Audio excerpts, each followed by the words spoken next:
And I want to thank all of you, the cancer patients, survivors, caregivers, and don't jump from up there, okay? And all for all the leaders of 52 Senate seats or more. Legislative filibuster gone, or just on this issue? The president has been clear on this issue and on a very important issue in addition to that important issue, which is voting rights. And the president has been very clear. He will sign into law and not let the filibuster get in the way the John Lewis Voting Rights Advancement Act and the Freedom to Vote Act. building an economy that finally works for working families. We started with the American Rescue Plan. That's taken us from economic crisis to economic resurgence. This is the United States of America, for God's sake. The price of gas, when we said what I was doing wouldn't make any difference, and guess what? It's down $1.30 since the start of the summer and continues to go down. You were a senator. You weren't ready to get rid of the legislative filibuster as of 2017. What has changed? Well, let's talk about what we've seen around the country, in particular after I, together with Joe Biden, when we won and he became president and I became vice president, which was as a result of some of the highest number of people voting that have ever voted in a presidential election. Got it. And that means that these 4,000-ish employees would have had access to live user data all over Twitter. They could access individual users' personal information, including their live data. Have I got that right? Yes, sir. If they, so they would have access to the production environment. If they spent the time to meander around and look around, they would find that they could access these large troves of data. Including geolocation data? Did you testify to that earlier today? I know that Twitter has IP locations and that they do use geolocation services based upon IP addresses. Wow, 4,000 employees with access to that data. That's extraordinary. So those employees would be in a position then, if they wanted to get this information and dox Twitter users. Is that fair to say? That is a concern of mine, sir, yes. Wow. That's a significant concern. 4,000 people with the ability to dox individual users who pick up the phone and use Twitter. We're going to have 2 million people cross this border for the first time ever. You're confident this border is secure?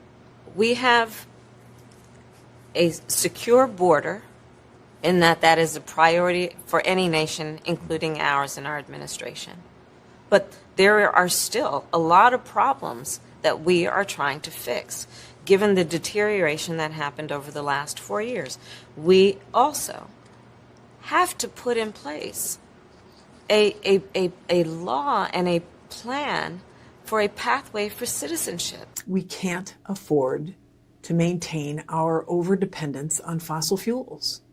And with advances in clean energy technologies, we don't have to. But how quickly we can break that dependence and accelerate the clean energy transition really depends in large part on us. My name is John Fetterwoman.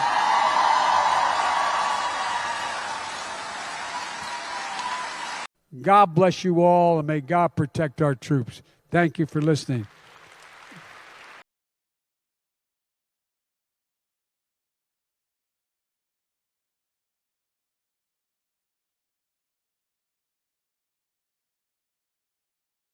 Ambassador and Jack, come on back up.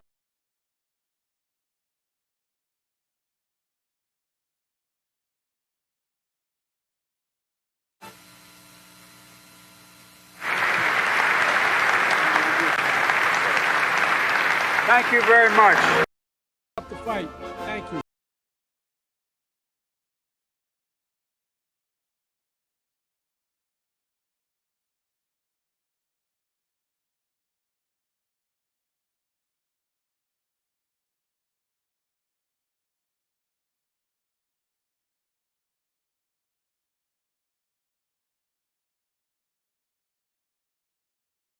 I'm here today because Twitter leadership is misleading the public, lawmakers, regulators, and even its own board of directors. What I discovered when I joined Twitter was that this enormously influential company was over a decade behind industry security standards. The company's cybersecurity failures make it vulnerable to exploitation, causing real harm to real people. And when an influential media platform can be compromised by teenagers, thieves, and spies, and the company repeatedly creates security problems on their own, this is a big deal for for all of us. The Europeans obviously are moving with alacrity in this direction. Germany, I think, saw in the first half of this year a 22% increase in solar. They need it. It's an existential question, obviously, because they have had such a great reliance upon Russian fuel. Great Britain, they just completely decided they were going to not use any No more Russian energy. What does that tell you? They've got to move swiftly as well. So for people, it's not just a moral question.